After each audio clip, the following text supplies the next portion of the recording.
જિગ્નેશ સોલંકી. મારે અહીંયા ઘણા સમયથી હું અહીંયા રહું છું મૈત્રી સોસાયટીમાં. વારંવાર ઘોઘા રોડ ઉપર એક્સિડન્ટ થયા છે, બધા ફૂલ સ્પીડમાં ચાલે છે. અત્યારે એક અમારે દીકરી પાછળ રહેતી હતી, એ ભાઈ ભટકાણે ને એમને માથામાં પણ વાગ્યું છે. વારંવાર અહીંયા બમ્પ માટે બધાને રજૂઆત કરેલી છે, કોર્પોરેટરને બી રજૂઆત કરેલી છે, તો એ લોકો કાંઈ ધ્યાન આપતા નથી. એના વારંવાર એક્સિડન્ટ થાય છે. થોડાક દિવસ પહેલાં બી અમારા એક અહીંયા વૃદ્ધનું એક્સિડન્ટ થયું ને એક્સપાયર બી પણ થઈ ગયા છે, પણ કોઈ ધ્યાન દેતું નથી. આ એરિયો કયો કહેવાય? મૈત્રી સોસાયટી ઘોઘા રોડ. વારંવાર બધા સ્પીડમાં ચાલે છે ને બાળકો નિશાળોમાં જાય છે, પાછળ નિશાળ પણ છે.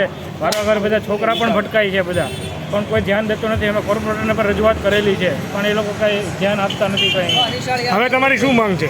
અમારી માંગ એટલી જ છે કે અહીંયા બમ્પ મૂકે એટલે કોઈ સ્પીડમાં ચાલે નહીં, એક્સિડન્ટ ઓછા થાય, એવી અમારી માંગણી છે. અમે વારંવાર કોર્પોરેટરને પણ બતાવેલા છે, અને કોર્પોરેટર અહીંયા આવીને જોઈ પણ ગયા છે કે ક્યાં બમ્પ મૂકવા ક્યાં નથી મૂકવા એ. પણ એ લોકો કે અમે કોર્પોરેશનમાં રજૂઆત કરીશું, કમિશનર પાસ કરે તો કે અમે મૂકશું, એવી રીતે કહીને ગયા, પણ કોઈ કંઈ થયું નથી હજી સુધીમાં. બોલો. જયવંતસિંહ અજીતસિંહ વાળા, બાપુનગર.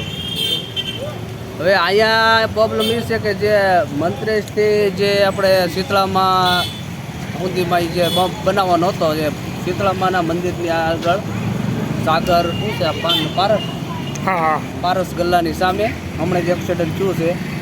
એક દીકરીને વાગ્યું છે, ભટકાણું છે. તે પહેલાં બે દાદા અહીંયા ગુજરી ગયા ભરવાડના, બરાબર.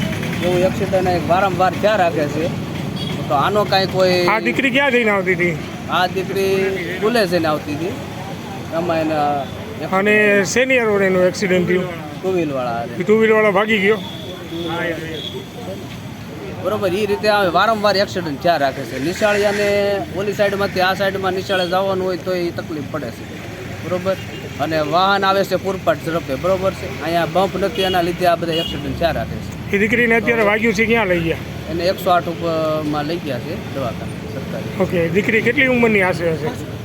દીકરીની ઉંમર છે એટલી બધી નહીં, પણ લગભગ 20 વર્ષની આગળ, 15-16 વર્ષ.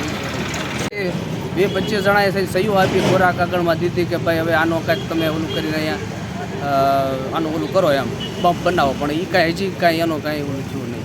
કોને જાણ કરી હતી? કોર્પોરેશનને? હવે સહીઓ દઈ આવ્યા છે, અમારા લાલભાન દુકાનેથી ઓલું કર્યું હતું, ત્યાં સહીઓ બધાને લીધી, પછી દીધું, પણ તો એનો કાંઈ નિકાલ આવ્યો નહીં. અને આમાં કાંઈ ઓલા કેમ એના કોર્પોરેટરને એ લોકોને જાણ કરી દીધી તમે ક્યારે? હવે જાણ તો કાંઈ ખબર નથી. હવે એને કરીએ છીએ પેલા બીજા ભાઈઓ, કારણ કે હું તો પાછો હું છે કે બહાર ગયો તો ગાડી લઈને આખું એટલે ન